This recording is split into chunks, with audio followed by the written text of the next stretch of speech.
Welcome to the Retrograde video game podcast, where this week we take a look at the good, the bad, and the ugly of all of gaming's biggest franchises. Oh, wow. My name's Andrew Baskin. With me, as always, is the bad boy of podcasting, Mr. Bebop himself. The best of the Retrograde franchise, Mikey Aaronworth. And I'm the ugliest. And Elliot's the worst. He's a bad boy, though. Wait, hang on.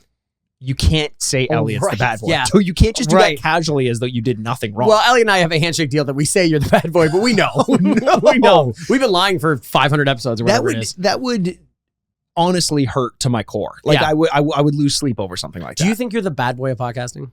Do I think I'm the bad boy of podcasting? I know I'm the bad boy of podcasting. There's some real bad boys in podcasting now these days. Who's the baddest boy? Ezra Klein? No, I don't know.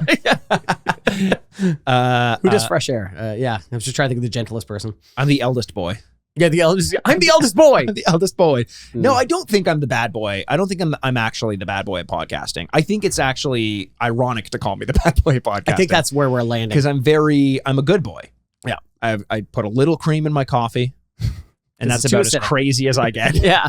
You got to look after my tum-tums. If you have a better nickname for Mikey that you want to start reading off the top of the show, submit it at what's the email address? Oh, the retrogradepodcast@gmail.com. Retrogradepodcast@gmail.com. And I think this would be fun if we come up with a new one every episode. Oh, see, I don't like that. I love it. I'll do the work. Okay, fine. Andrew will do the work if you guys submit it. But I love the nickname, the Bad Boy of Podcasting, Mr. Bebop himself. I love that. That is my biggest takeaway from this podcast. And our listeners' biggest takeaway of this podcast this week is going to be the topic, which is something that we thought up. It would give us a good excuse to talk about some of our favorite franchises and favorite games. Yeah. Everyone knows the best franchises in gaming. You know, you can name them. Anyone could. You could hypothetically do that. But what's special is that we name them and then we talk about them. And we're going to Andrew and I often struggle when it comes to getting on the same page. So what we're going to try to do is get on the same page with the best, worst, and most underrated games from each franchise. So we're going to bring up one of gaming's most iconic franchises, name the best one, name the worst one, and then maybe just throw one out there that's just for daddy. Yeah, just for daddies. Just for your daddies. Just for big daddies. Just for big daddies. Yes. The franchises we're going to be talking about today are GTA, Metal Gear Solid, what's the third one? And then Mario Sports franchises. Mario Sports games. GTA. Yeah. Metal Gear Solid. Batman. That's who I was missing. How could I forget about Batman? You can't forget about Batman. Crusader. He's always sitting there watching. He's always watching from, if you could be one superhero, legitimately. If I could be one superhero. So that's funny because it's not supposed to be funny. It's very serious. Well, unless you're the Joker, that's very twisted and hilarious. Yes. Do you think he actually finds the jokes funny, or it's more of like a Joaquin Phoenix Joker, like compulsion thing? I think it started as I tell funny jokes and I do big pranks kind of thing. Like I think Cesar Romero and the Batman original show, giant bombs. Yeah, like a big hand that would hit people. Like an electrocution, buzzer thing that would kill somebody. Yeah. He thinks that's really funny. It's just gone too far. Like you have friends that just like you're like, oh, that's too much. It was a little bit. Yeah, I have friends like that. Yeah, I do too. But I do think he thought it was funny. Now we've gone subverted into like. He's insane. He's kind of insane. Yes, he's an insane person. Criminally insane, and he laughs when... It's like the Bare Naked Ladies lyric. He laughs at a funeral. I just made you say underwear. Yeah, that's also a very good Bare Naked. What are some other... Before you answer the question about which superhero you want to be, Andrew, I gotta know. Yeah. What's your favorite Bare Naked Ladies there? I actually have an answer to this. I actually do too. Oh, really? Yeah. Okay, Canada's own Bare Naked Ladies. Yeah. Also, one of my favorite community bits ever when Jeff Winger takes a shot at them and the rest of the study group defends them wildly. Like, excuse me, BNL has 3 platinum albums. Oh, it's BNL now. Okay, it's Old Apartment. Oh, is it? Does it have to do with a hole? Yes, a punch a hole in the wall. And is that yours too? That's my number 2. Okay, that's my favorite one because it is incredibly relatable song. Not only are they from Toronto, they're from Scarborough, which is it's part of the city. They sing about an apartment on the Danforth, which is a region in an area of the city. And it is funny that you, especially like myself, I've lived in like 8 apartments in this city, and you have memories. And I walk by them all the time, and you stare at them, thinking about the things that have happened inside those apartments. Yeah, feelings, relationships formed, relationships broken up, sad days, good days, and how many times you've jacked off in there? Yeah, like thousands and thousands of times. Like it's unbelievable. Yeah. It's glowing. Like it's and it's that song is incredibly relatable to to those feelings of going, why can't I come back in? I think it's also a darker thing where maybe the ex-partner still lives there and he's breaking in. But yeah, I love that song. But the line is, why did you pave or yeah, what'd you? I don't know. the hole I punched in the wall. Yeah, that one. Yeah, it's so good. Is well, I guess it's not. If you say 1 week, I'm gonna throw a glass at your head. My favorite line is no. I guess it's not originally a Bare Naked Ladies song, but Lovers in a Dangerous Time. Oh yeah, and it's got a kick at the darkness till it bleeds daylight. Yeah, I think that's Gordon Lightfoot. It's some other Canadian singer, and it's their version of it. My player one would know for sure. Okay, we'll ask her later. We'll ask her. We'll bring her on the pod. But yeah, that's our Bare Naked Ladies thing. Okay, so the superhero thing is interesting because it's not what superpower would you want. No, it's you have all of the issues with them as well. Yeah, this person's life. Mm-hmm. You know, this is going to sound insane for a lot of reasons.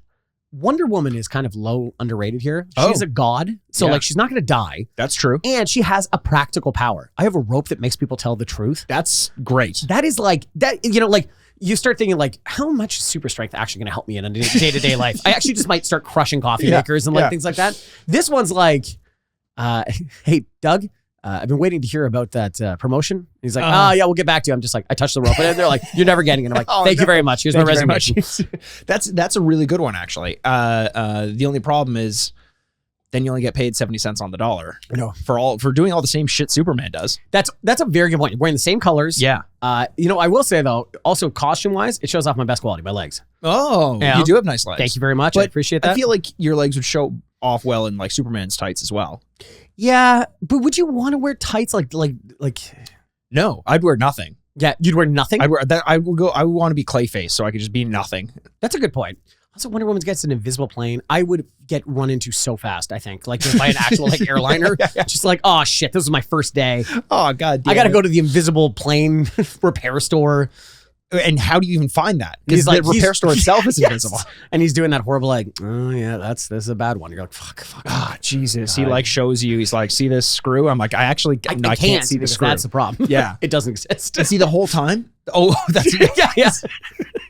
Only smart people could see this plane. Like, fuck, man. Jesus. So yeah, that's my answer. What would be yours? It's gonna be Batman. It wouldn't be Batman. No, he's so really tortured. Troubled. Yeah. I think honestly, Spider-Man. Yeah. Spider-Man would be a ton of fun. It would be. I replayed the game, Spider-Man 2. Is this Spider-Man 2? Yeah, Spider-Man 2. Just because Miles Morales, sorry, that screwed me up. And it's like, you really do feel for the guy just going like, he makes no money. All he does is give. See, that's the thing though. I feel like assuming that I have a little bit of my own agency in there, I think I could live a bit more balanced life than Spider-Man does. Also, I would move to Toronto probably from New York. Less crime? Little bit more free time because of the crime going down a little bit. Free healthcare. So all the bad people that I put in jail can actually fix themselves after I concuss them severely. I could take a few more punches than that. I don't have to hold back as much. Exactly. And I think you just create a little system with the police and going like, hey, I stopped a bank robbery. I get 10% every time. I would just like, come on. I would play ball. There's no way, like, of course I want to stop the bank robberies. But not because of the banks. It's because of the people in the banks. Yeah. So I don't give a fuck if I'm stealing from RBC. Yeah. Royal Bank of Canada. Yeah. I'm gonna take my cut. Yeah. And I guarantee you the insurance company is going to be happy about me only taking like a 5% cut. Yeah. Because otherwise they have to reimburse them for everything. I'm sure there'll be a superhero fee that, like on the byline or something like that. I will work for the insurance companies. Yeah, then this is real stuff here now, because now you're going to be Spider-Man just going like seeing like petty crime and you're like, no, I'm going to wait for this bank. You just keep staring at the bank. You're like, that woman didn't carry that much money on her. Here's the thing also, I didn't see the whole interaction. Maybe the old lady deserves to get her purse stolen. Yeah, maybe she called him the N-word. I was just going to say, maybe she was racist. And then all of a sudden you got to turn around and punch that old woman. You're like, oh man. It's funny that, you'd be, because this is a flat policy, right? Yeah. So the woman gets, robbed and you get back her wallet and you're like, oh great, that was $9. And you're like, well, that's $1.50 for Spider-Man. I'll take your Werthers. Yeah. What else is in there? Start rifling through. Yeah, I think it would be Spider-Man. Spider-Man would be a good one. He seems like he's fun, like he's funny. Doesn't take himself too seriously. Too seriously. Exactly. It's the opposite of you. By the way, 100%. I have, speaking of taking things seriously, I have an apology I have to make. To the listener. No. Okay, yeah, sure. No, not you. Okay. What have I ever done wrong for you? Oh boy. Yeah. I've only done good things. Elliot, can you drop in like a 20-minute supercut of the times he's Elliot, made fun shut the fuck up. I've never done anything wrong to any of my employees, you piece of shit. Sit down, or I'll cut another $1 off of your hourly salary. And you'll thank me for it. Yeah. And you'll thank me. And if you don't, that's another $1. Yeah. Keep seeing how low I'll go. Yeah. Minimum wage, I don't care. You're an intern, bitch. Yeah. He's an intern? Yeah, that's how we get away without paying him so much. Right, that's good. Yeah, he's getting life experience. Yeah, it's such good life experience. School credit. And the ability to work closely with me. Yeah, that's true. Maybe you're living up the bad boy. Maybe you're getting it back now. I think I'm getting it back. We'll see what the listeners say. I have an apology to the listeners. We'll see what they say after this, because this is a big one. This is a big one. This was one of those moments where we released an episode a few weeks ago, and as soon as it dropped, a listener reached out, and I realized a massive mistake I made with the episode itself. We did the year 2000 draft. Yes. And front and center on the YouTube thumbnail was a picture of Solid Snake, because I had drafted Metal Gear Solid. Now, makes sense. The year 2000, Metal Gear Solid did come out. Great. However, it was called Metal Gear Solid, but it was released for the Game Boy. And in Japan, it was called Metal Gear Solid Ghost Babel. But the actual Metal Gear Solid on the PlayStation was Ghost Babel GB, Game Boy. That's Nintendo always does weird shit like that. The actual Metal Gear Solid game came out in 1998. Oh, okay. I'm not going to lie. When you took Metal Gear Solid, I was like, man, I did not find Metal Gear Solid. And I'm thinking like, man, oh, what a big miss. And you made a point of saying it too. You're going like, I can't believe it lasted this long. And I'm like, yeah. And I'm looking down at my list, doesn't have it on there. I'm the problem is I was going by a list of games. So a Japanese list? No, because it was Metal Gear Solid in North America. Oh. It was Metal Gear Solid Ghost Babel in Japan. Oh, that's But it came out in 2000. So I was screwed. And here's the thing. Mm-hmm. I did play, and we'll be talking about Metal Gear later on. We will be. And this game will come up because I played Ghost Babel or Metal Gear Solid for the Game Boy Color. It was a great game. Ghost Babel. Ghost Babel. Ghost Babel sounds like a strain of marijuana. A good one, too. Yeah. Like, oh, yeah. One that you have and you're like, is this going to make me anxious? And it doesn't. No, puts you in the couch. Puts you right in the couch. Yeah. Ghost Babel. That's so interesting. So what you're saying is the apology out blanket to the listeners. That's accountable. That's really good. Mm-hmm. And the second thing is I win the draft by... See, that's interesting, actually. I thought about that. Yeah. I thought about ceding the victory to you. Yes, which would be the right thing to do. It just wouldn't be fair, I think, ultimately, out of respect to my talent, to just say, like, I'm not taking part in this. That's not fair to me. Right, but you made a mistake. Which everyone does.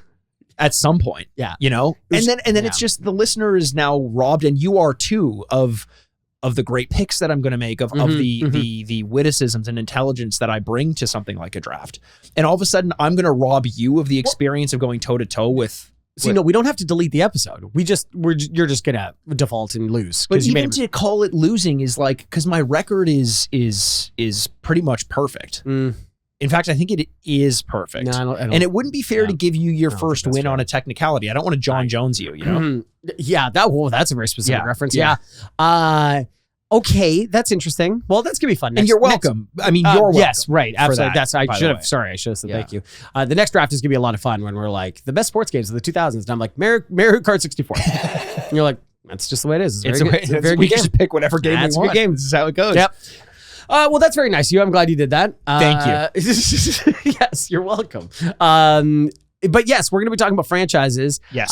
And so it's really important too that we're going to list through the franchises, because the number of times, especially when it comes to like Batman, there are so many Batman games. Too many Batman games. Yes, one would argue too many Batman games. And one of them was a Game Boy or a portable version of it. And I was like, does this count? So yeah, there are a lot of those, the portables, the mobile games, especially when it comes to like Grand Theft Auto and even Metal Gear, I think is the easiest franchise to talk about all of the games in some capacity. But not to track in general in which the games came out. Yeah, it's very I think it's one of the hardest. Metal Gear? Do you, by the way, before we move on, I just want to get a quick, I know we're recording pretty soon after our last episode. Do you have any updates on Alan Wake? Have you been able to put some more time into it? Yeah, I'm stuck on a boss, and it is one of the first times. It's one of the first times in like I can remember in my modern adult life. I'm an adult man, and I'm going, I don't know if I can beat this. And I'm like looking up videos, and I'm like, yeah, okay, it's the way I think. I think I'm getting worse at video games. Really? And I'm just like, this is incredibly frustrating. Which boss are you facing? I don't remember struggling with bosses. Okay, in this well, game. don't rub it in. No, it was in fact pretty easy. Okay, all right. I'm gonna switch to story mode. Honestly, yeah, I know. You should. I know. But it is good, but it's not the game that I'm like, oh, I can't wait to go. Yeah. Alan Wake, and I'm rubbing my two hands together and going, it's 2 a.m. Oh my god, I played Alan Wake for 6 hours. No, that is not happening with me. It is a very conscious effort to get through the story. I find the Twin Peaks of it all to be actually grating because I love Twin Peaks. Yes. And I'm like, yeah, okay. It feels like Twin Peaks order from wish.com at some points. You're choosing, like, I would understand if it was like, oh, it's actually, if you think about it, it's Gilmore Girls. And you're like, whoa, that's really interesting because Gilmore Girls wasn't like this at all. Right. That's very interesting. Right. This is just, Twin Peaks was like this. Yes. You can't just do this. You know what I mean? Exactly. Like, I don't know why I'm standing up for Lynch. There's this thing that's kind of like... It moves from homage to copycat at a certain point where it's like, I love homage. And I think that Alan Wake 2 does a lot to eventually separate itself from the Twin Peaks of it all. But there are so many direct references to the point where it does feel like it borrows a little bit too much sometimes. Like make your own identity a little bit. It feels more. a little lazy. Yeah. Because it's not sprinkled in. It's like, well, this is the setting. And you're like, okay, that's it? That's like, it. Whoa, okay. Yeah. What's the play on it? There's no play on it. Right, that's the thing. It's like, what's your twist on it? It's like, oh, he doesn't like cherry pie, he likes cake or something like that. You're like, oh, fun. You know, wow, craziness. There's one other thing I got to talk about. Okay. So NCAA college football, we talked about it a lot last week. Oh. Right? No, don't do this thing. What? Don't do this thing. It drives me crazy when we start bringing Joaquin Noah. I wasn't going to bring Joaquin Noah. Okay, perfect. I was going to bring up the UCLA Bruins. You can't name a single player from this very specific memory you have. Andrew, did something happen during this? Like, were you in a horrible accident while that game was happening and it's just locked you into spot, like in one spot? Yeah. Oh boy. He's slowing down. Yeah. Mom? Oh no. No, she's still alive. I found out it's your stepmother. Oh man. Oh fuck. Uh-oh. My mom's an alligator. Oh no, your mom's an alligator. What the hell? So we have a dog at home named Zubaz, and he's an adorable little piece of shit, and he's a real asshole, and I love him. But we got this I don't know, not a toy for him, right? And it's called Kong Wobbler. It's a Kong as a brand, and it wobbles back and forth and it spits out treats when he knocks it around, right? Spider-Man's favorite villain, actually. So we have not stopped saying the term Kong Wobbler. Kong Wobbler. I just go around Kong Wobbler, Kong Wobbler. And I need to express this because, and how does this tie to NCAA football? Well, I had to create a player and his name is Kong Wobbler. And he's the worst person in the world. He has a fancy boy mustache and dreadlocks, and he wraps his jersey around to show his abs off. Nice. He sucks. He's the worst person in the world. So far, I gotta like this guy. I like him. And I'm just like, and every time I'm like, oh, what a play by Kong Wobbler. And it's just with modern day names that you see, like with kids, like with the spelling that you can't believe. Yeah. Kong Wobbler is not that far out there. It's not far off. And I just want to express to everybody how much joy you could have walking around your house just going, Kong Wobbler. I actually heard that they were petitioning to change the title of low blows in boxing to Kong Wobblers. I think they're doing it. I think it's going to work. Oh, God, another Kong Wobbler. That's the third this round. He's going to have a point taken off. Yeah, once they determined that Queer Street wasn't a good thing to use in boxing anymore, they're like, he's giving him a real case of the Kong Wobblers. Yeah. That's fun. I like a good, I call it a play on words, but it's not even that. It's just fun. It's just fun. It just sounds good in the ear. Yeah. Kong Wobbler. I think... Can't stop saying it. Kong Wobbler? Kong Wobbler. Kong Wobbler. We're going to bring it up again. I imagine think this is what's going to end the episode. Never mind talking about franchises. Let's just say it back and forth like it's some sort of improv warm-up or something like that. It's like those words that you write down and you go like, sidewalk. Sidewalk. That's a word, right? Sidewalk. You do that thing. Groceries. It's like groceries to me. You lose that word's meaning and you're like, that's a word, right? I'm pretty sure, yeah. Kong Wobbler. It sounds like you're going through some weird version of psychosis, which is something that I've been exploring in the game that I've picked up recently, Andrew. What is it? Psychonauts 2. Whoa! Yeah, I took a weird turn because I loved Psychonauts 1. It was one of my favorite early games. I think it was incredibly underrated at the time that it came out. Thankfully, it was sort of a cult classic and it had longer legs. I remember back in the day when it first came out, it sold fairly poorly, so it was really hard to find a used copy of the game. And eventually, I found one when I was in just before university. I played through it, loved it. Psychonauts 2, when it was announced, I was ecstatic for. I was very, very excited. For some reason, the release just came and went. It was a Game Pass game, and I just kind of had it on my radar. I played like 45 minutes of it. I put it down. I never went back to it. But I've been watching this YouTube series called Psychodyssey, and I think it's literally like a 70-part series where every episode is like 30 to 60 minutes. Yeah. And it's about the development of Psychonauts 2, dating back years, like almost a decade or so. Yeah, based on your YouTube algorithm, Psychodyssey would show up very fast. It would show up. You probably like this, fast. And you're like, oh boy, I do. Oh my! How did you know? Yeah. I love video games. They're like, yes, video games. ASMR of 4 hours of somebody screaming. So Tim Schafer is the head of Yes. Double Fine, and I've always been a big fan of his. And I've been sort of enamored by the whole process of video game development, something that is new to me because I've never been involved in it. But being able to see the way in which the game comes up, and the change of staff, and the change of ideas, and how it evolves over time, does something like Psychonauts 2, where there's all this anticipation on behalf of the fans, and they have to kind of keep it similar but evolve on it and not piss off original fans but try to make new fans. A really cool balancing act that they're performing over there at Double Fine over the course of this of documentary series. And I was like, you know what, I've been watching the series, I've got to give the game a shot. I've actually never played it, and I'm absolutely loving it. Yeah, it is funny to the point of like not just video game funny. Oh yeah. And I say that in a way like, video game, it's my darling medium. It's my favorite medium. But I think that people, like in the example of Alan Wake 2, can be way too quick to crown a game as like the best in the industry from a storytelling perspective or a comedy perspective. So when people say like Alan Wake 2 is like a masterclass in storytelling, I'm like, maybe for video games. But like there are better video game stories out there, and there are much better movie stories out there. Yes. I don't think we need to jump ahead of ourselves and start saying these are masterpieces, because that doesn't leave a lot of room for improvement. However, something like Psychonauts, it's a long game, so not every line lands, but I've had a few laugh out loud moments in this game. Oh yeah. So even just from the humor perspective, it's worth checking out. The design is like a Tim Burton movie come to life, like a claymation Tim Burton movie like Corpse Bride or something like that. One of the good ones. One of the good ones. Yes, Yes, exactly. yes. Yeah. Tim Burton. I didn't know where you're going with that. It's like a Tim Burton. It's like, oh, it's bad. Helena Bonham Carter's in it. Yeah, of course. But she lives in a different game. So I've been really enjoying it. I think they've improved a lot upon the actual platforming as compared to Psychonauts 1.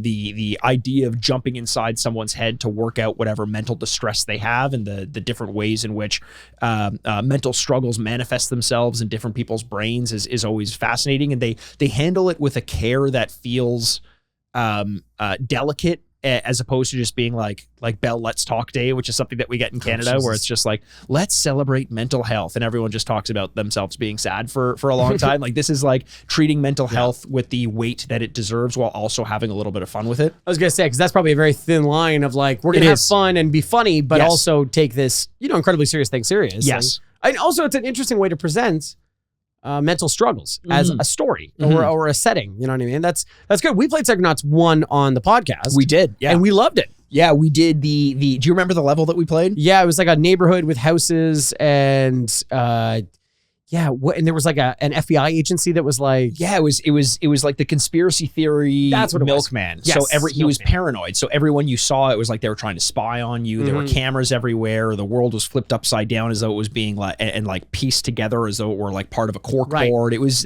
really cool. Like there's a function in Psychonauts called like a power called mental connection, and you use it for a few reasons. One is like platforming, where you can see these little dots and these clouds that have a word in them. So it's like fun.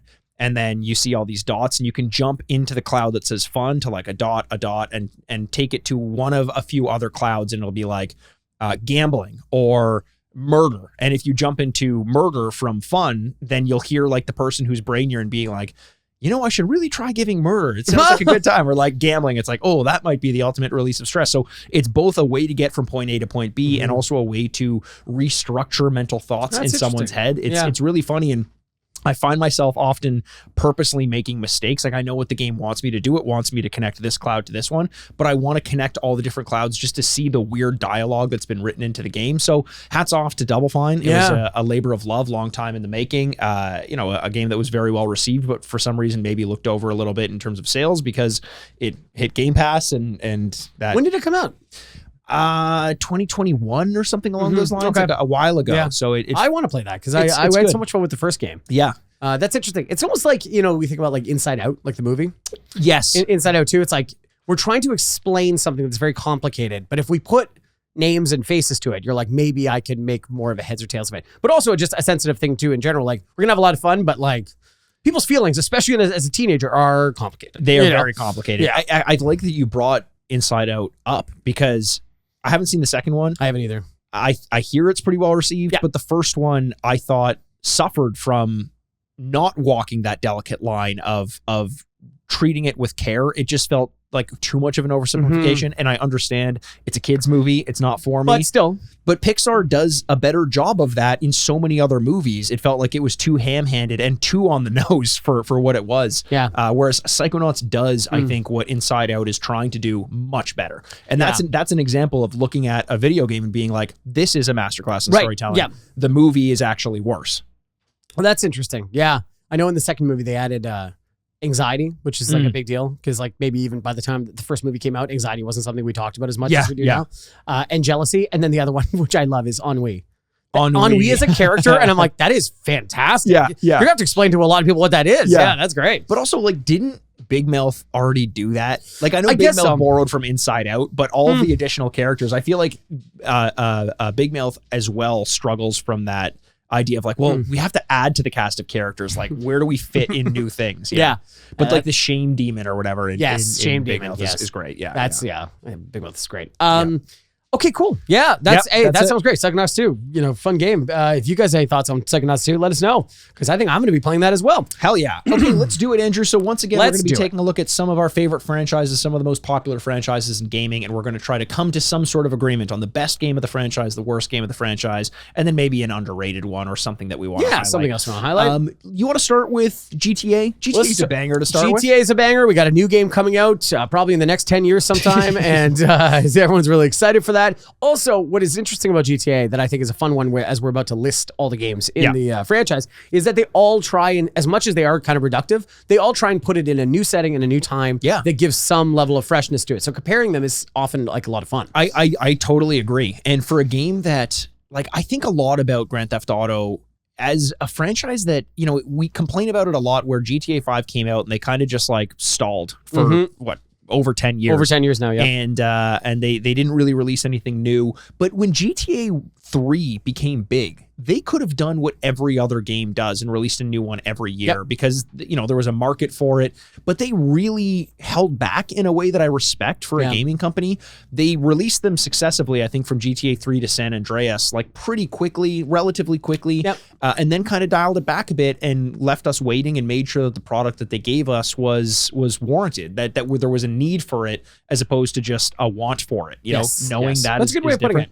I completely agree with you. I think that's Rockstar in general, though. Like, it's very rarely that they deliver in this modern world. Am I right? Oh, God. What a great place. Yeah, it's the best. I don't know. Everyone's complaining. I love it. Things are working out pretty well. It's going great. Yep. I love Paper Straws. Paper Straws are the best. They're the best. For those first 3 sips, you're like, what's everyone complaining about? Why then that 4th sip comes, and it's just even like better. Being attacked. I'm being attacked. But the other thing is, like, Rockstar in general usually delivers games set and ready to go. Yeah. And that's a rarity these days with video games. Everything costs $100 now, and these games are broken on delivery, and you're like, what the hell? Rockstar clearly puts a ton of time into them, and they are like, I don't know. Do you worry about that with GTA 6? I think no, I don't, because of Rockstar. But I do think there's a reason it's taken so long. Yeah. It's because they're doing this process right now instead of like, well, here it is, and I promise that first patch is going to be good. Yeah. Which is so often now.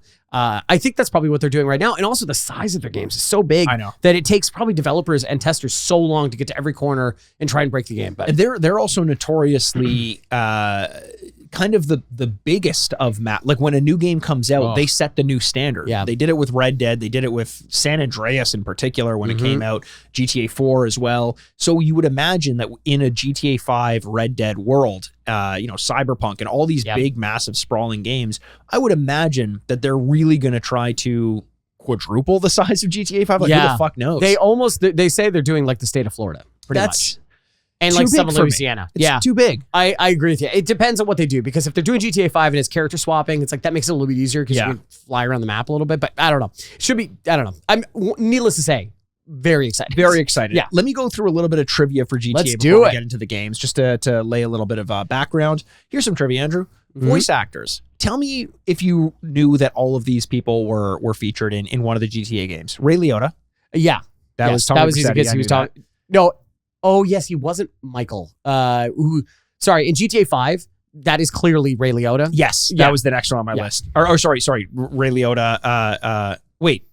GTA 5 is like Heat, right? Yes. And the character. The character is clearly like a Ray Liotta type. And then you're kind of surprised it's not Ray Liotta. Yes, but he played Tommy Vercetti. Tommy Vercetti. Dennis Hopper has been in the games. I didn't know that, no. Samuel L. Jackson has been in the games. I actually didn't know that. He's got such a distinctive voice. Yeah, right? James Woods. Yeah. Great guy. Peter. Love James Woods. Wonderful guy. I just watched a new Batman not a new Batman cartoon, but another Batman cartoon a weekend ago or so. It was Crisis on Two Earths, Justice League. Okay. And James Woods plays like the evil version of Batman. And he does a great job. That makes sense. And I'm just, the whole time I'm sitting there and I'm like, what is this guy's politics? I just feel like I want to know more about him. He's so subtle and like, it's just it's a private life that I just wish, man, like it's like Fort Knox in there. Can't get cards too close to the chest. Peter Fonda. Wow. Axl Rose. Really? Yeah. Didn't know that either. Okay. Brazil outright banned the first Grand Theft Auto game. Well, with good reason. With good reason, of course. And Brazil is now a paradise. Do you think there's an alternate reality, speaking of Crisis on Two Earths, where Brazil doesn't ban Grand Theft Auto and is now like the mecca for clean living and, and like no crime? I wonder. You see that online sometimes and I'm like, I wish I could live in this time. And it's a time that never made up. There's always a picture people use and it looks like a future city or something like that. But then there's other ones where it's like Spartans, but there's flying cars. And I'm always like, explain your life. Explain your thoughts to me. I want to get inside your head. What part of this do you think is good? Well, we get to fly and wear shin guards. Yeah, like I just get to be a rip monster, kiss my friends all the time, and like, have sex with my coworkers. I feel like you just hit the nail on the head, Edge. Yeah. What's missing from that picture? I don't know. That's a good point now. General anesthesia? Yeah. Food's awful. Sleeping quality, probably not great. But who needs that? You get to kiss your coworkers and friends all the time. And wear shin guards. Did I mention the shin guards? Oh, right. The shin guards. Yeah, that's important too. Yeah. And guess what? If your shin guards start to fade on you for some reason, you can take your flying car to the shin guard store. Yeah. And he's like, oh, I see what your problem is here. We got a beautiful lion wrapped in gold on these babies. They're not sold at Dick's. They're sold at Shins. I don't know if I fully understand that. Andrew, just go with it. It's my future. My opinion, I can't be wrong. Full frontal nudity was in Grand Theft Auto 4 Lost in the Dam DLC. Really? Full frontal male nudity. Hello. Now, okay. Well, sorry, I got to pre-order something. Call me in pre-order. Yeah, I got to go back in time too. Oh, okay. Yeah. Back to when the Spartans flew flying cars. Yeah. How about this? Yeah. Before we'll kind of use this to lean into our list of games, and actually I'll read the list of games and then I'll go over the highest rated games and selling games. Oh, interesting. Okay, yeah. So Grand Theft Auto. We have Grand Theft Auto, the original. This was the top-down game. The origins of the series, which I'm sure a lot of people who play Grand Theft Auto 5 to this day don't know that it started out as a top-down game. Sure. Grand Theft Auto London 1969, Grand Theft Auto London 1961. Those were two DLC things that came out after Grand Theft Auto. Then you have Grand Theft Auto 2, another top-down game. Grand Theft Auto 3 came on the scene. I remember following the release of this game heavily and thinking, there's no way you can have an open world game that's in 3D. Like that was a thing that people talked about, and boy, were we all wrong. Yeah. Grand Theft Auto Vice City, San Andreas, Grand Theft Auto Advance, which came out, which was another top-down game. Liberty City Stories and Vice City Stories, those were on the PSP. And then Grand Theft Auto 4, Grand Theft Auto 5, and the Trilogy Definitive Edition. Wow. Which we got a couple years ago or so and was a massive issue. Yeah. We talked about it on the podcast. Yeah. Okay, so those are all the games in the franchise of the Grand Theft Auto. Yeah. Now, where do you want to start? Do you want to negotiate best? I think let's start talking best. Okay. Walk me through some of your initial impressions. This is a fun one because I would say kind of very broadly, there are no stinkers. Like I don't think there's one where it's like, and that sucked. The only stinker I think would be the trilogy. the definitive edition. Sure. Yeah. Okay. Which I don't know if we want to consider here because it's a remaster. In my mind, I'm really kind of choosing from 1 to 5. You know, I think those are standalones. I'm glad you brought up like London, all that kind of stuff, because those could have very easily been in the worst conversation. Yes. They weren't that great. Yeah. And they kind of took away from what was great about the original game. But this is kind of fun because unlike the next couple of things, there are bad games. There are games that suck and you know, easily do it. So the real debate for me is the best game. The best game. I think my initial leaning was towards 4. Okay. I think 4 is a really good game. It kind of brought... Sorry, yeah. No. I was thinking when you said 4, for some reason, I was picturing San Andreas. I know, and you don't like that game, God, right? I don't like that game, yeah. Continue I with 4. like San Andreas, but yes, 4, I think, is the combination of all the things that made that game really, really good. Sure. And there's some great vocal acting, and then there was some great story, but it also brought you back to like an urban environment, and the driving and the shooting was great because it was so dense. So I think it's the combination of many things. 5 takes a bigger swing. I like 5 more than most people. Yeah. But I know 5 is generally not as well regarded just because of the many characters and the swapping and the size. Yeah. Wasn't for everybody. Yeah. So I think 4 is the best combination of them. That's where I originally went to. What about you? Here's one thing to consider before we go any further. When we say the best, are we talking about the game that we want to play now?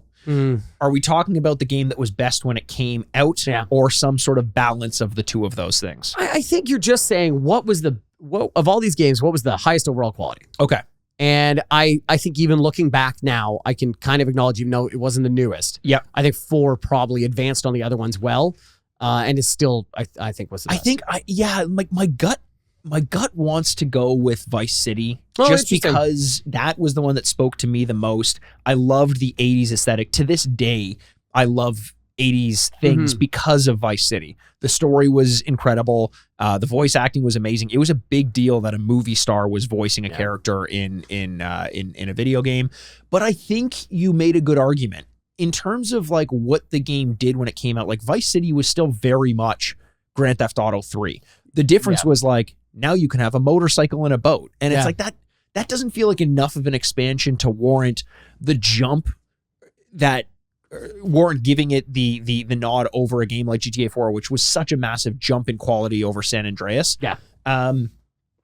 So and then I agree. Grand Theft Auto 5 for me, I didn't even finish Grand Theft Auto 5. Oh, wow. Like the story just really lost me on it. It was such an angry game. Yes. And not to say that the other GTA games weren't, but at that point, I think I saw through the cracks a little bit, or like saw the Matrix, and I was like, I get the formula. It's not for me anymore. In the same way with San Andreas, where I was like, I see the formula.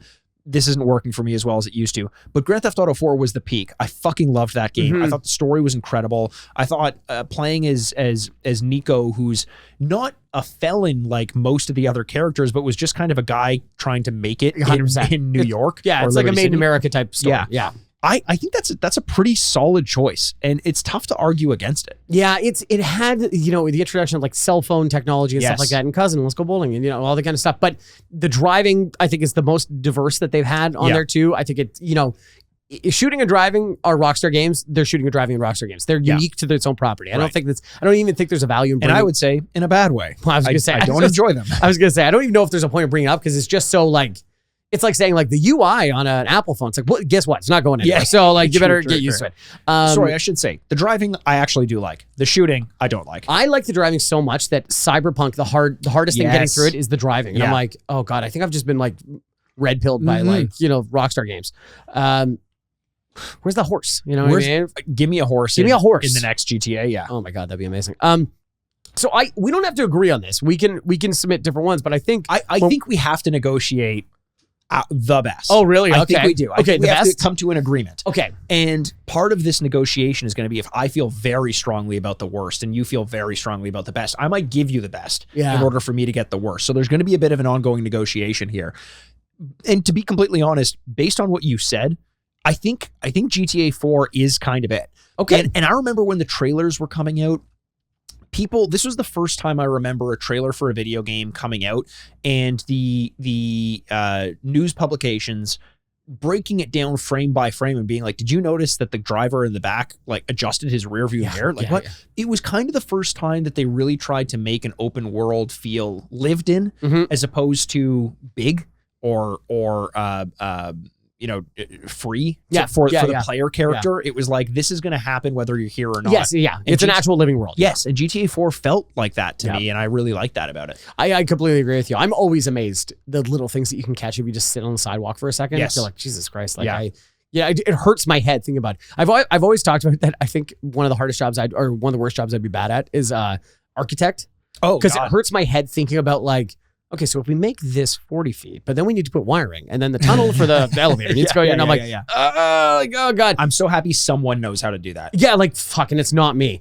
That's the same thing with video game developing. It's like the amount of layer on layer on layer on layer, and it goes, a million times. I'm always staggered by, and it's only gonna get bigger and bigger. So yeah. Oh, so we're both on 4, eh? I'm good to lock in 4 as the best for this one. So do you want to get to worst? Let's go to worst. Walk me through some of the negative experiences you've had in GTA. So, like I said, let's start with 5, because I really like 5, but I know a lot of people don't. And I think a large part of it is the size and the character switching. But I actually would argue, not that I'm here to defend every bad game, but like, I think the character switching actually helps the story so much. Like, I think you can develop a bigger story with more characters instead of one point of view. And only think about that one time. Yep. I also, not to get like a weirdly political or something like that, but you're always going to go to a white guy then if it's not a story switching thing. And I know with 6, they're talking about, it might be a female character or something like that. That's really exciting. That is really cool. But I think we had run through the gamut of like different white guy experiences that like Eastern European, Italian, like it's just, but it always is kind of reductive at the end. And I really liked that part of it. Yeah. Because it showed different sides. Even showing Trevor, who lives in a trailer park. Yeah. Like they'd never shown poor, you know what I mean? Like they'd always shown like every house is kind of the same, you know, like, or whatever. It's nice or nicer. So I really liked that diversity of it. I understand it's not going to be for everybody. I don't think it should be in the worst conversation. I don't think it should be either. Good. If for no other reason, for GTA Online. Like, say what you will about whether it's fun or not, it is the most successful gaming property around right now, with only few exceptions. And I agree. I think the story did enough. I liked the character switching as well. It like you said, made the world feel smaller than it actually was, in a good way. It was easier to get around. The airplanes and flying felt a bit more accessible. And they also had the world imbued with these kind of like Red Dead-esque qualities, where there were mysteries going on in like in the desert areas. So wherever you ended up, it felt like you might stumble upon something cool. Totally. And like each character had a personality. So like the mysteries keep happening to Trevor because he's a drug addict. And he's like, what the hell's that? But if that happened to Michael, that would feel out of character. Yes, exactly. And then the game becomes a little smaller in its scope, and that's not as much fun. Or it becomes narrow, for sure. Not smaller. I would say I want to take another game off the, like, out of the question. I also don't know that we should be including the London 1969 and 1961s, because those were more DLC. Yeah. So we won't include those. But Grand Theft Auto 1 and Grand Theft Auto 3, I don't think can be in the question for worst game based on how influential they were when they came out. That's interesting. I was going to say 1. Probably. Really? And it's not, I understand it's, maybe I'm punishing it for being old, but the top down, I just think it's just really hard to compare this versus the other games and going like, it just feels like a different, like we're not even playing the same game here. The only thing that the counter to that is GTA, the original, was like the first game that would allow you, it was really neat that you could walk and you could drive. Doing those two things in a game was like unheard of, firstly.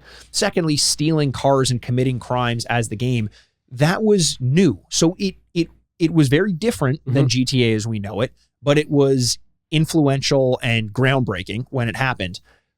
If we want to talk about old and aged, Grand Theft Auto 2 might be the one, because it didn't do anything to really push the medium forward in the way that GTA 1 did, even though GTA 1 has aged poorly. Right. And GTA 3, while it's not nearly as playable as a GTA 5, broke the world into this 3D sandbox landscape. So as long as we are weighing this partially with influence and what the game did for the medium, I don't know that we can use GTA 1. I would feel uncomfortable doing that. Okay. Well, okay, we can use 2 as his placeholder then. That's fine. Because GTA 2, I think is also probably the one that I played the least. Yeah, okay. That's fair. Of all the franchise. It is our list, so I guess that makes sense. You made an argument for Vice City, so I assume you're not going to want to do that.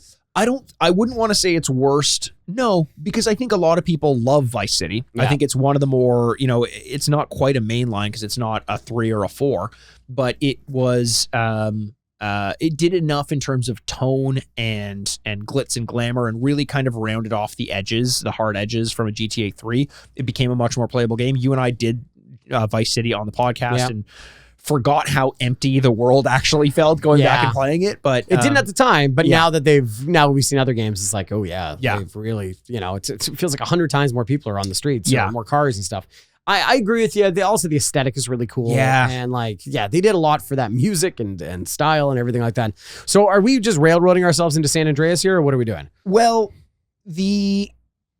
no, because GTA 2 is still on the table. Yeah, I really like San Andreas. I know you do, and I know that I'm wrong about San Andreas. Well, because based on everyone else. But here is my argument for San Andreas. Okay. Yes. Because I would rate this the worst if I had no one fighting against me. Sure. Potentially I might.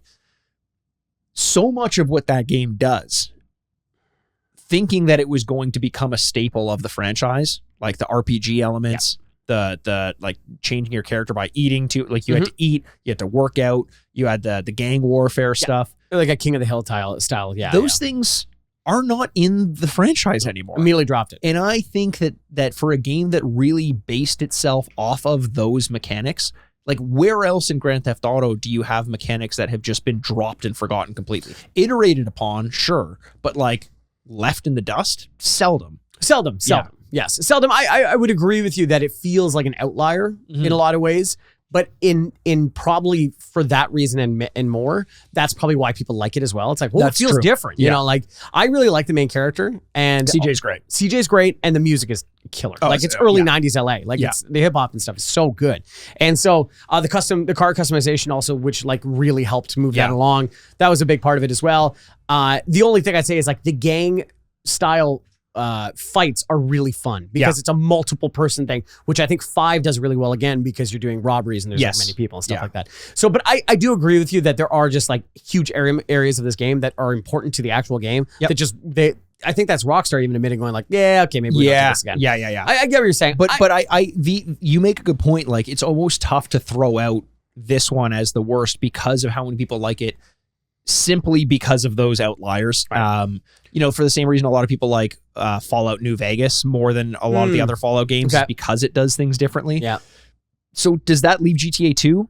I'd be more comfortable with GTA 2 because we have a better version that is a direct comparison. Yes. Yeah, exactly. I think that's the best way to do it. Yeah.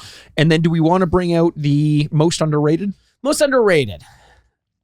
Man, this is tough because you can make an argument for almost every single one of them. Mm-hmm. Maybe it's 3, just because everything gets built off of its back. It did so many things, and you and I did that on the podcast as well. Number 3, and even now you're like, oh, this is super playable. Jesus Christ! You can see all the bones that all this is based off of. This is the what is it, not the skeleton? Yeah, sure. Let's go with skeleton. Sure. I can't think of the other thing. Sure, because I'm not an architect. It was a house. It was a house metaphor, to be honest, and I couldn't think of the foundation. The foundation. Thank you very much. This is why they took away my architectural license. Because you couldn't think of that one word. That building just starts collapsing from the foundation. I forgot the fucking foundation. Ron, did you get the foundation from Walmart? You didn't? Yeah, he did. It's Ron's fault, guys. They're cuffing me. I'm like, oh, what? Yeah. So I think 3, but is it underrated? You know what I mean? Or is it properly rated? I don't know.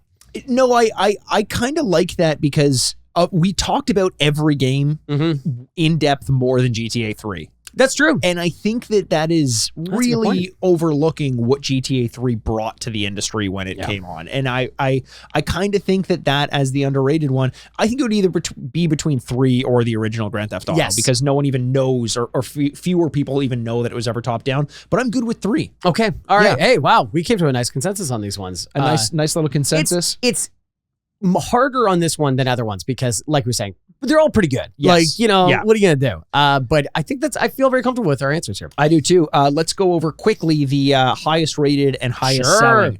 So the highest rated of all time, based on Metacritic, is GTA 4.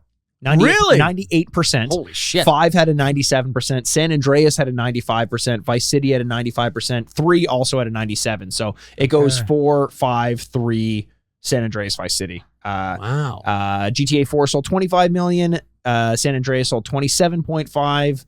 Vice City sold 20. 3 sold 17.5, and 5 sold 200 million fucking copies. Oh God, incredible! That's unbelievable. Let's move on to Batman. Do you ever think about the finances of Rockstar? Like just going like, God. Do they just kind of like? Eventually, you just start numb to it, right? You're like, yeah, okay, more money every day. Just like, do we need more? Cha-ching, cha-ching, cha-ching. Like drug dealers looking for places to store it, like in Blow. Yeah. Like we're running out of boxes. We don't know You're where just gonna stuff it in the lining of the walls. And then you start thinking about like, how expensive will GTA 6 be? And I don't know if there's a number that would be preposterous anymore because of how much money it's going to make. Oh, like budget? Yeah, like if the true. game costs $400 million, yeah, I wouldn't blink an eye. I'd be like, No. well, yeah, probably. It's going to be $1 billion no matter what. Like, honestly, maybe it is, considering it's probably been in development for 10 years. Like, it probably has. Yeah, that costs a lot of. I'd be very curious to see. It hopefully costs a lot of money because they paid people correctly. That's true too. I hope it costs a lot of money. Hopefully because of the overtime that they paid them. Okay, let's go to Batman, Andrew. Yes, Batman. So we got a ton of games here. Batman from 1986, The Caped Crusader from 88, Batman the movie. There's a Pac-Man inspired Batman game that came out in Japan, Return of the Joker, Batman Returns animated series, Adventures of Batman and Robin, Batman Forever, Batman and Robin, Batman Beyond, Return of the Joker. That's another game called Return of the Joker. Gotham City Eraser. He's returning. What? He keeps returning. He just keeps coming back. Yeah. What am I supposed to say? He returned. He's the best villain. Of course he's coming back. Dark Tomorrow, Lego Batman, Arkham Asylum, Brave and the Bold, Arkham City, Arkham Origins, Arkham Knight, the Telltale series, and then I threw Injustice on there just as a little cheeky interesting. one. Okay, yeah.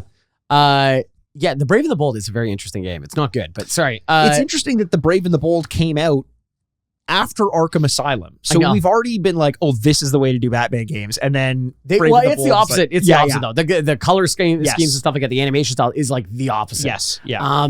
That's funny. There's another game called Shinzu. Yeah. And it's pathetic. So I'm glad we're not going to mention that because that would be a runaway winner. You could mention 100. This one's going to be hard to pick the worst because there are so many bad ones. There's so many bad ones. So we almost have to pick like a quote unquote mainline one to give the worst one to, because like it could be anything. It could be the Pac-Man inspired one. Why not? That made me laugh. I laughed off mic because I was like, what does that look like?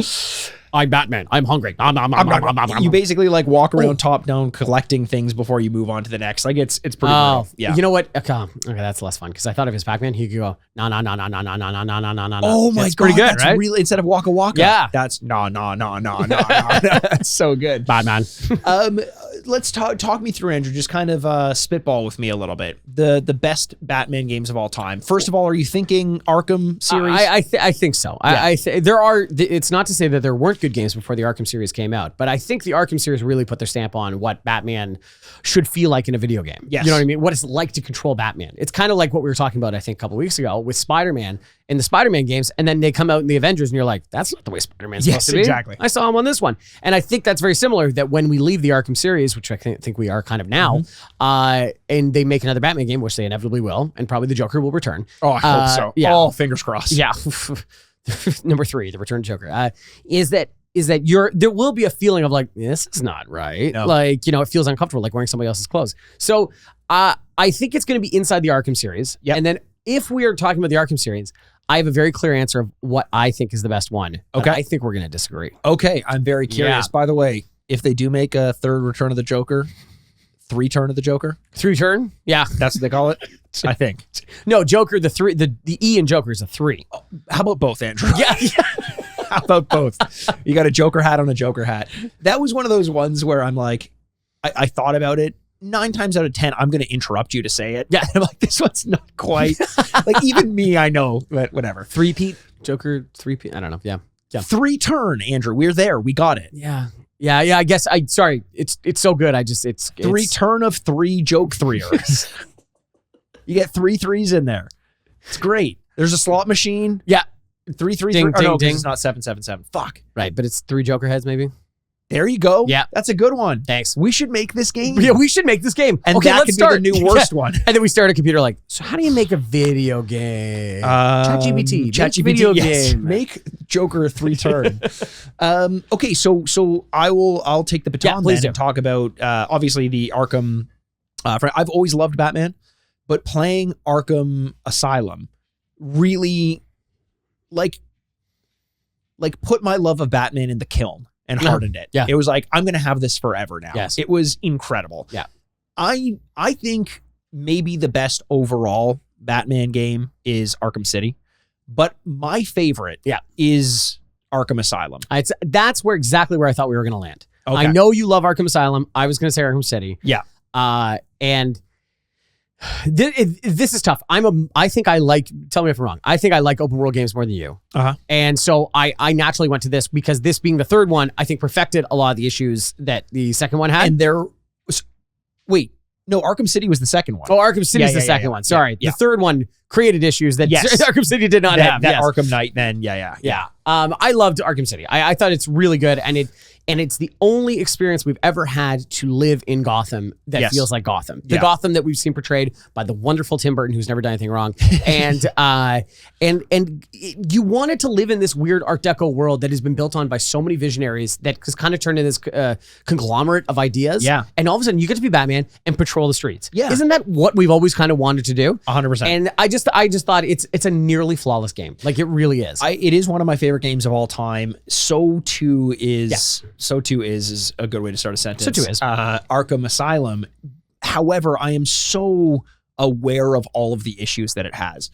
What I like about it though is, and what I think gets overlooked a lot, that style of combat, that exploration, that use of IP is unmatched. It was very new at the time, in particular the combat. Every game has that combat style. Yes. Every open world game uses a form of that combat. That chain combat style. Yes, exactly. Kind of like one button, but then modifiers, and then two, like there's like block and there's dodge, and like Assassin's Creed owes a lot to it. Spider-Man. Ghost of Tsushima, Spider-Man, all of these games.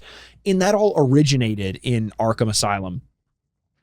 And I think it came kind of out of nowhere in a way where you're like, you can make a game like this and it can have the Batman property. Like, that's incredible. But I do think objectively Arkham City is a better game. And I think it's blatant by omission is Arkham Knight, which is a game that, did you play Arkham Origins, by the way? That was kind of the offshoot. I don't think it was Rocksteady. I didn't play that one either. And that one's like low on the list. Yeah. It's always comes as an afterthought. I don't think it was Rocksteady that made it, but Arkham Knight being another one that I absolutely adored. Yeah. Do you have a strong preference? Are you leaning more heavily towards Arkham City? Arkham City? Yeah, that would be my answer kind of pretty definitively. And it's not to say anything against Arkham Asylum, because Arkham Asylum's great. But I think it's just Arkham City kind of made it bigger and kept up the same quality. How about this? I'll give you Arkham City as the best if you give me Arkham Asylum as underrated. That's totally fine with me. Okay. Because that's where my mind was going already anyway. Okay, good. Okay, yeah, that makes sense. That's good. And then worst... pick one. I will say the one that I wanted to highlight no matter what was Batman Begins, the video game. Oh, God, yeah. That came out 18 months before Arkham Asylum. And my God, really? It's under 2 years. And you just have to imagine, this is just the death of an era of a game that's going, hey, we've got a Batman movie coming out. We have to make a video game. And they're like, and that's, of course, before that was like a blank check. Absolutely, here you go. Like, you do it. And then Arkham Asylum comes out and they're like, fuck, we got to stop doing this because it just ate its lunch. You know what? I'm good with that. Yeah. It's using a licensed property. It's the opposite of what Arkham Asylum is. It's the version of Batman that is pure what they thought fan service would be. Yes. When you want this. Yeah. What fans honestly want is Calendar Man somewhere in there.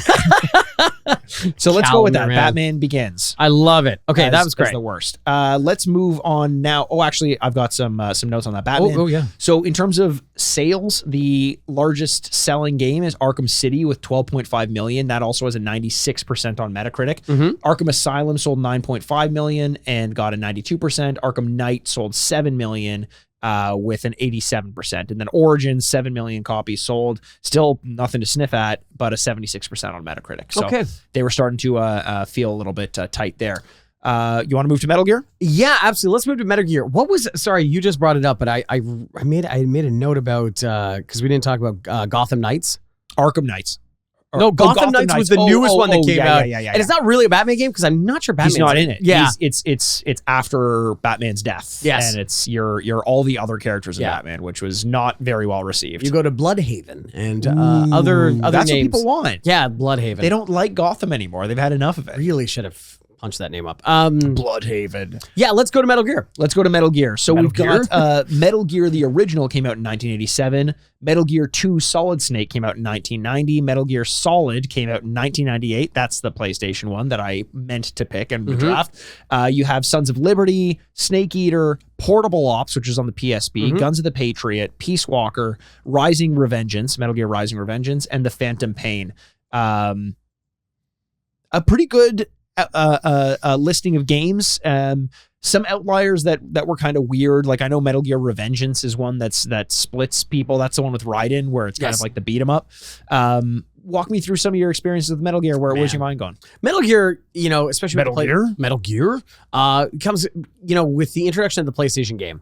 That is kind of my cycle of playing video games life. Yes. You know what I mean? And Metal Gear has been around the whole time. Yeah. And what I think is different than this and GTA is that they're all pretty good. Yep. But Metal Gear is really trying to do something a little different every time. Yes. Like they are trying to take even to the point that they're changing the main character. Yeah. And they're like Sons of Liberty. Yeah. And they're like, hey, you like that? And they're like, we do not like that. And they're like, got it. Very funny. Don't ever fucking do that again. You're like, okay, cool, go. Backing out of the room.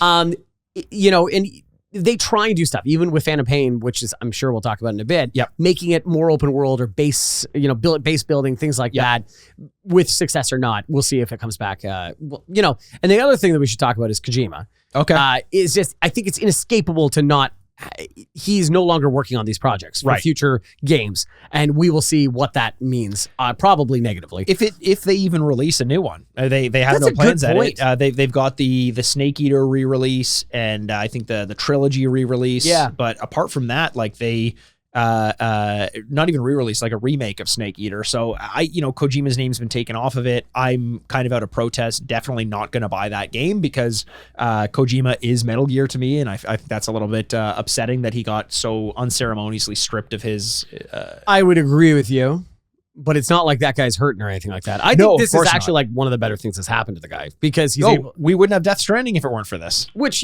mixed result. No, I'm joking. Yeah. But now he's working on Jordan Peele, which I always laugh that we're going back and forth of like, is it a video game or a movie? And everyone's like, yeah. And you're like, no, seriously though. Like, I really kind of want to know. What is this? Yeah. Okay. Do you think that's actually coming out? No, I'll be surprised if it does. I don't think it's coming out either. Yeah. The number of things, if you read about video game press stuff, the number of things Kojima talks about. Yes. And is like, what, they're going to make that. And then nothing ever comes of it. Which, hey, all the power to you. You're creative. You can do whatever you want. Yep. But it's it's funny with them walking out to whatever the video game awards and everyone's like, oh my God. If it does, I'm sure it'll be great. And it'll probably toe the line, or like walk the line between video game and movie in a really cool way. But I'm not holding my breath. I do like the idea though. If it's a video game, Jordan Peele's making a video game with the advisement of Hideo Kojima, and if they're making a movie, Kojima's directing it with a producer named Jordan Peele, which is awesome, amazing. That's a really great good. idea. Yes. No matter how you strip that or strip it, let's strip them. Yeah, let's look at them naked. Yeah, that's the movie. Wow, it's just pictures of them naked. That'd be one hell of a movie. That would be one hell of a movie. I agree with you. My experience with Metal Gear Solid, the PlayStation version, was my introduction into understanding that games could have a story that compared to that of a movie or a TV show. It was incredible. I thought personally it wasn't like, it's the most iconic, I think, in a lot of ways, but Sons of Liberty in my mind is the most fun I've had with the franchise. Well, that's interesting. I thought that I just have such a soft spot for it. The story aged incredibly well. Yes. About the idea of just like so much information being purposely put out there that truth would become subjective. That came true, as a lot of Kojima's premises actually end up coming true. And then from then I thought that the next releases like Snake Eater, which I think is a lot of people's favorites, was actually one that I disliked. Really? Yeah, I have never beaten Snake Eater. I bounced off of it 4 or 5 times. I've never been able to beat it, and I know that's very strange for people because a lot of people love it. So Snake Eater was at the top of my list. I'm sure it is. It's at the top of most people's lists. That's interesting. And then 4, Guns of the Patriot, I thought was incredibly underrated. The idea of putting stealth onto a battlefield where you maintain stealth by taking part in the battle or just using battlefield distractions to get around people. Like, there's a war going on between 2 factions. You're not on either of them. You can help one or hurt them. If you help the people you're near, they're not going to shoot you. If you hurt the people they're near, they're going to shoot you. And then you just kind of use their own firefight to get around them. Was such a cool concept for a video game. And then you played a lot more, though, of 5, the Phantom Pain. Yes, I beat the game. Nice. And then I continued playing the very reductive base thing. But yeah, for some reason, kept playing it. I don't know why. So there's something there. Addicting feeling. Yeah, I know a lot of people don't like that game. I didn't mind it. A lot of people love that game, though. Yeah, that's true. To say a lot of people don't like it is like reductive in a way, because like yes. they everyone's favorite word today. Yeah, I said it like 3 times already. Yeah. I agree with you, but you and I make this argument all the time, and I think we've done it on the podcast. We talk sometimes when we're not recording. Sometimes. Yeah, sometimes. Regrettably. Is that we do this thing called like cult classics, and we're like, oh, it's a cult classic, and you're like, wait, why? Because a couple 100,000 people really say that's my favorite thing of all time. It's like, but that doesn't mean we should give it more weight. It's like, I hate to say it, but like Zack Snyder's anything, people are just like, you're like, but it's actually the best movie of all time. And you're like, no, it's actually not. Yeah. And just because a couple of yahoos on the internet think it is, it doesn't mean that we should go like, that's true. Should we rethink Justice League? That's true. No, we shouldn't, because for the most part, the people have spoken. I imagine I am in the minority for a reason when it comes to Phantom Pain, and I think people that have more experience and love for Metal Gear Solid as a franchise have spoken to go, nope, this is not our game. I am one of those people because the open world element of Phantom Pain didn't work for me. I wanted more structure. I didn't want to get from point A to point B in order to have a mission. That is just my thoughts on open world games in general. As you mentioned when we were talking about Arkham City, you take to open world games a little bit more. But are you saying is Peace Walker your favorite of, or sorry, is Phantom Pain your favorite of the? No, I was going to say Snake Eater. And then second was, what's the second one? Sons of Liberty? No, what's the second? The second was Sons of Liberty. Sons of Liberty. Yeah. That was my number 2. Okay. And so if that's your number 1 and you feel really strongly about it, I'm totally good with going with that one. I would love that because I've been kind of foregoing a lot of my favorites, but I feel very strongly about Sons of Liberty, and I think that I think history kind of remembers that much better than people received it at the time because of the swap of protagonists. We now look back on that as like a really good prank that Kojima pulled and like really developed his voice. So I would love to name number 2 the best of the franchise. I'm totally fine with that because that was my number 2 going into it anyway, and you've capitulated a lot with me, so I think that's totally fair. Also, it's not like I'm like, I hated that game, so fine, whatever. What about the worst? Fuck, this one's gonna be tough, and I don't. I might have to take my medicine on this one. I don't know, because we could talk about Phantom Pain, and I think a lot of people would put that as their worst. I'm okay with that. Yeah. That would be my pitch. Not because it's bad. We're dealing with a franchise that's really good. I just don't want to go back to like the original NES game and call it that, because it's not. It isn't. And also my experience with those games aren't as heavy. You might say Metal Gear Rising: Revengeance, just because it's like, what is this doing here? But then you have that other, like, that is called classic. Like, that's the definition of people who are like, that was the best game ever. It has Senator Armstrong, and his arms are really strong, and he's the final villain in the game, and you're like, what the fuck is going on? It is so hard to explain the genius of Kojima to people. Yeah. And they're like, so people like that, eh? And they're like, no, people love that. when he makes a joke about like an action star, somebody's name is like a complete like Die Hardman. Yes, exactly. Yeah. It's a definition of the person. Yeah. People are like, genius. And they're like, isn't that obvious? Like, no, it's so obvious. It's genius. It's genius. And you're like, Okay. He's bringing melodrama back.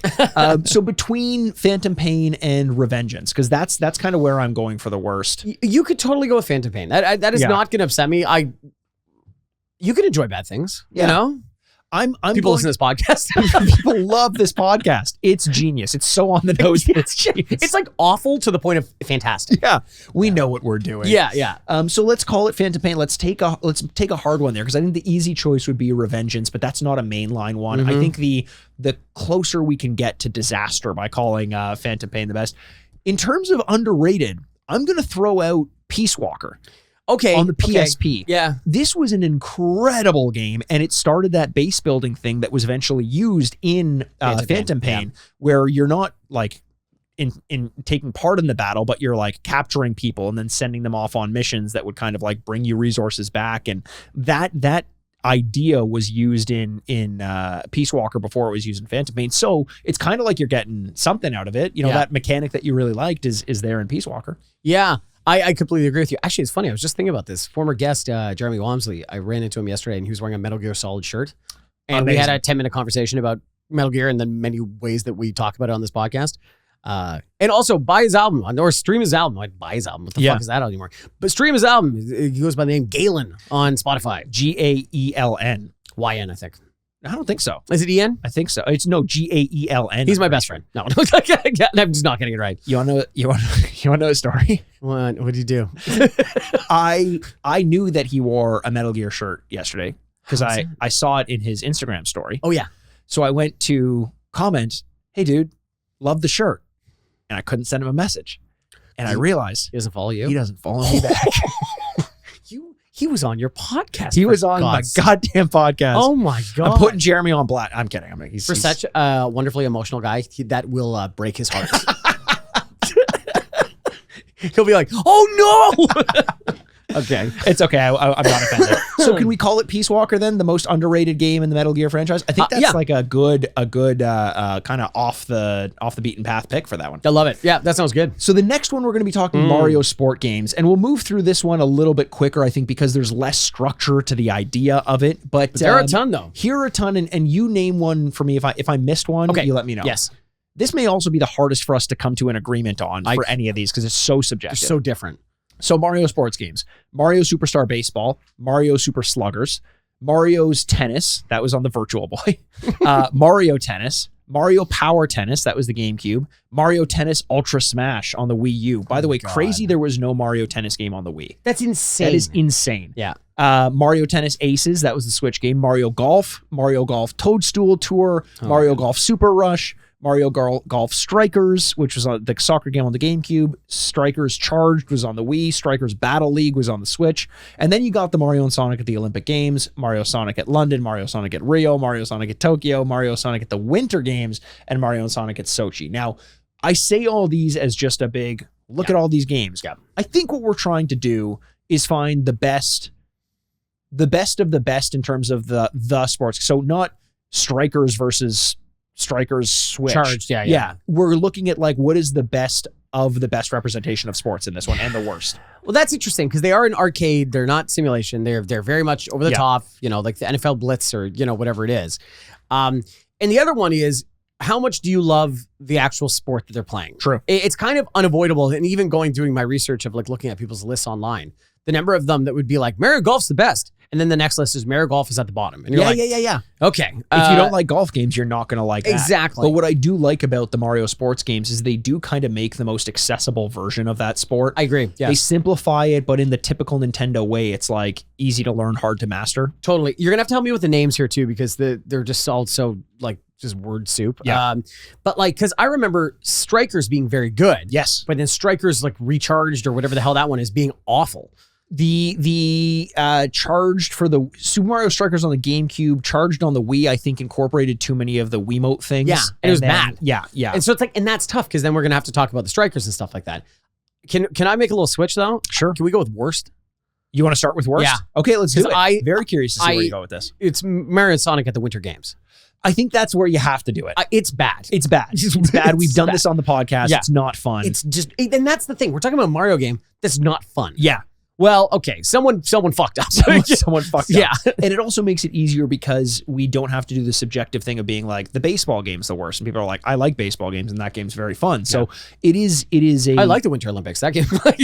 Exactly. It's a cash-in and it's not good. So we'll go worst. We'll do Mario and Sonic at the Winter Olympic Games. I'm totally there for it. Yes. Let's try to do best now. This could be tough. I could make an argument for golf, sluggers, and strikers. Golf, tennis, tennis. All of them individually. Do you have one that really stood out to you? Mario Tennis, maybe. And Mario, I think for me it would be between tennis and golf. Okay. I just like white sports. Like country club sports. Country club sports. Yeah, those would be the ones I think that would that kind of jump out at me. I think they translate really well to sports. To video games. And I think that from a multiplayer perspective, Mario Tennis was always great. Here's the tough thing about tennis, though.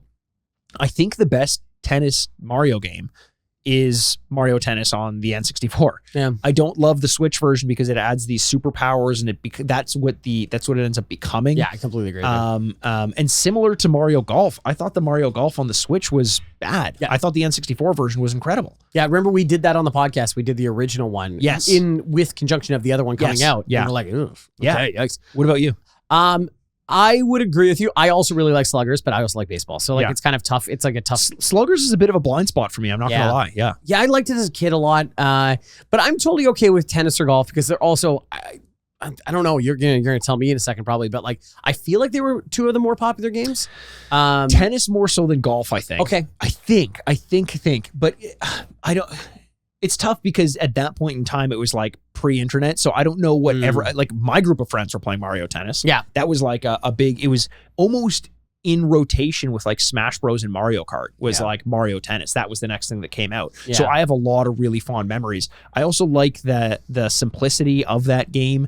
And Mario Golf was great because you played as Mario characters in a golf environment, but I didn't feel like the characters translated as well. Like the Mario-ness of it didn't translate as well to golf because it was just like, here's a picture of Mario and he's going to swing. You're not Bowser. And he goes, wow.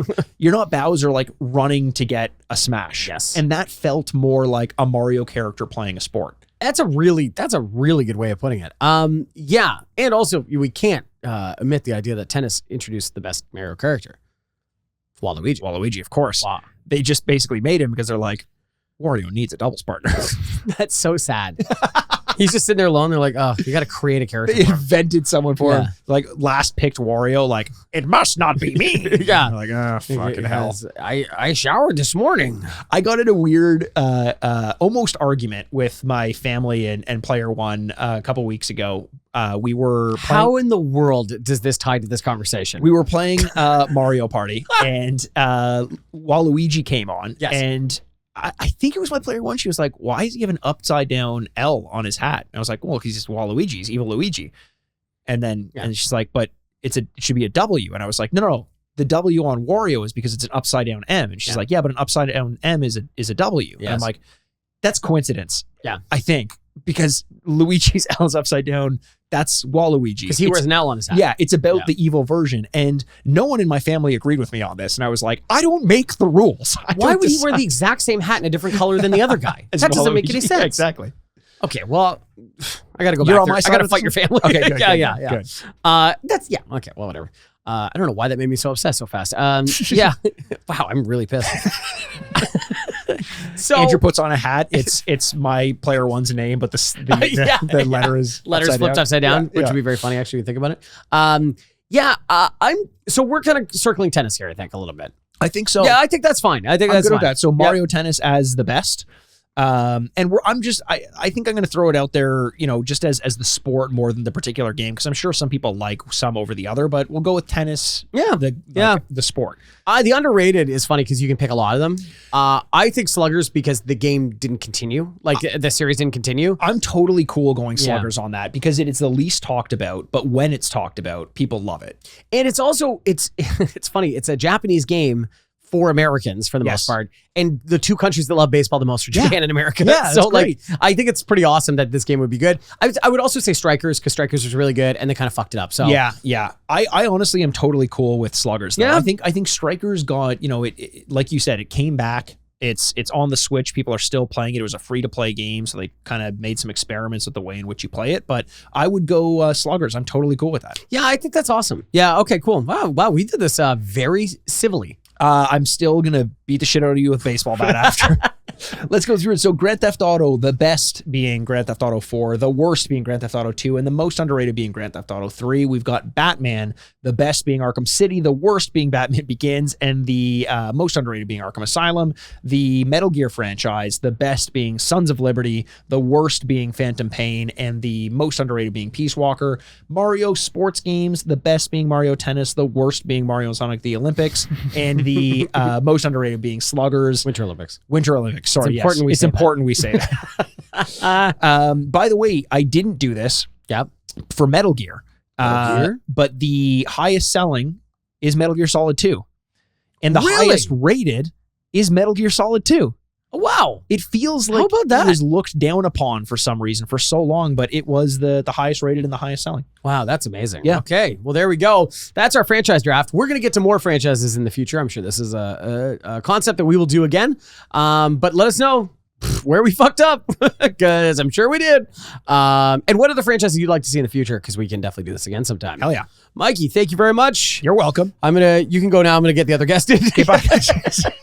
But thank you. We love every single one of you, and we can't wait to talk to you soon. My name's Andrew Bascom. With me, as always, is the newly minted and refreshed bad boy of podcasting, Mr. Bebop himself, Mikey Aaronworth. This is the Retrograde Podcast. Game over. Hey, I'm Mikey Ouija. I'm here at the Mikey Ouija? Oh, no. It would be Wa Mikey, right? Well, that doesn't sound good, though. Mike Ouija. Mike Ouija. Wakey. I'm definitely Wandrew. Wandrew. Furnished by Sad Styles Productions. How many times you've jacked off in there? Yeah, like thousands and thousands of times.